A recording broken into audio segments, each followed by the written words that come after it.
एक बार की बात है, एक राज्य में एक राजा राज्य करता था। वहाँ का मंत्री बहुत ही प्रखर बुद्धि वाला था। वह मंत्री हमेशा ही कहा करता था कि जो होता है अच्छे के लिए होता है। एक दिन राजा और मंत्री के बीच किसी बात को लेकर चर्चा चल रही थी और राजा अपनी तलवार को अपने हाथ से साफ कर रहे थे। तभी उनकी तलवार उनके हाथ से छूटकर गिर जाती है और उनके पैर पर गिरती है तो उनके पैर की उंगली कट जाती है। तभी राजा घबरा गए और मंत्री कहता है, महाराज आप चिंता मत करो, जो होता है अच्छे के लिए होता है। इस पे राजा कहता है कि मेरे तो पैर की उंगली कट गई है और तुम कह रहे हो कि जो होता है अच्छे के लिए होता है। अब मेरी उंगली कट जाने पर भी क्या अच्छा है, इसमें भी क्या अच्छा है। तभी मंत्री फिर से कहता है कि हाँ राजा, जो होता है अच्छे के लिए ही होता है। राजा को बहुत गुस्सा आता है और वो अपने सिपाहियों को बुलाता है और उससे कहता है कि मंत्री को कारावास में डाल दे। इस पर भी मंत्री को कोई असर नहीं होता है। वो चुपचाप खड़े होते हैं और बल्कि मंत्री तो खुशी खुशी जेल खाने में चला गया।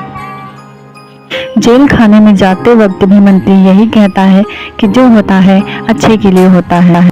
यह सब देखकर राजा को बहुत ही आश्चर्य हुआ और सोचता है कि दुनिया में कैसे कैसे मूर्ख लोग हैं जो जेल जाते हुए ही कह रहे हैं कि जो होता है अच्छे के लिए होता है। घटना के कुछ समय के बाद राजा एक दिन शिकार के लिए अपने सिपाहियों के साथ वन को गए। वहाँ पर शिकार करते करते उसे एक हिरन दिखाई दिया, जिसका पीछा करते करते राजा बहुत आगे निकल गया और सिपाही पीछे छूट गए। राजा हिरन को तो पकड़ नहीं सका बट उस घने जंगल में अपना रास्ता भूल गया। जब राजा को यह महसूस हुआ कि वह रास्ता भटक गया है तो वह अपना रास्ता खोजते हुए इधर उधर भटकने लगा। राजा अपना रास्ता खोज ही रहा था, तभी इधर उधर से कुछ लोगों ने आकर उसे घेर लिया। वह जंगल राजा के एरिया से बहुत दूर था, इसलिए वहाँ के लोग राजा को पहचानते नहीं थे।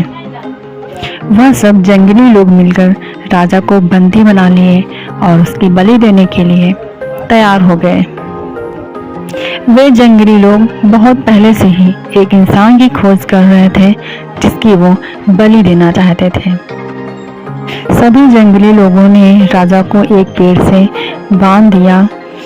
राजा ने बहुत सारी मिन्नतें की कि उसे छोड़ दिया जाए, वह राजा है, पर उन लोगों ने उसकी एक भी बात ना सुनी और बलि देने की तैयारी की जाने लगी।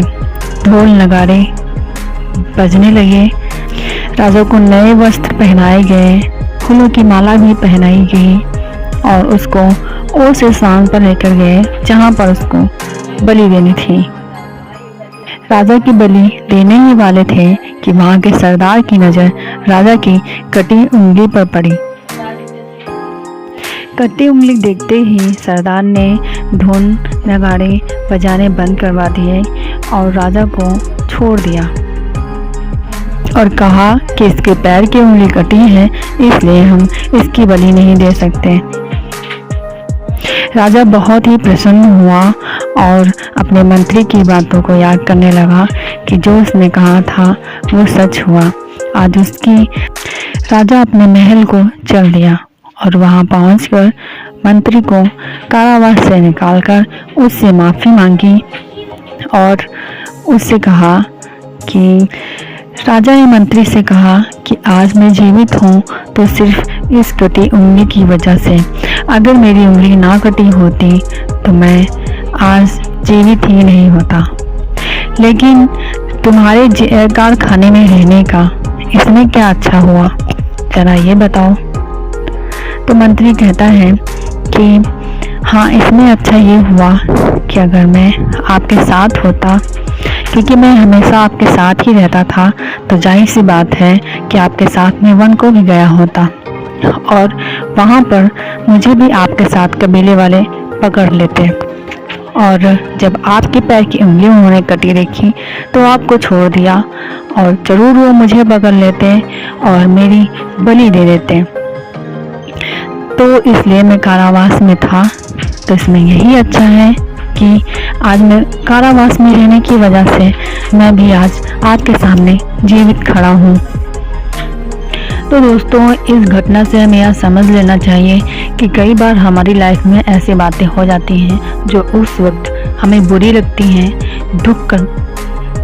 तो दोस्तों, इस घटना से हमें समझ लेना चाहिए कि कई बार हमारी लाइफ में ऐसी बातें हो जाती हैं जो उस वक्त हमें बुरी लगती हैं, दुखी करती हैं, लेकिन आगे चलकर हमें मालूम पड़ता है कि वो हमारे लिए अच्छे के लिए हुई थी। तो लाइफ को एंजॉय करिए, हमेशा खुश रहिए, अपनी मुस्कान अपने चेहरे पर हमेशा बरकरार रखिए। तो चलती हूँ और फिर लेकर आऊँगी एक नई वीडियो। तो मेरा चैनल सब्सक्राइब करिए, वीडियो को लाइक करिए। Thank you.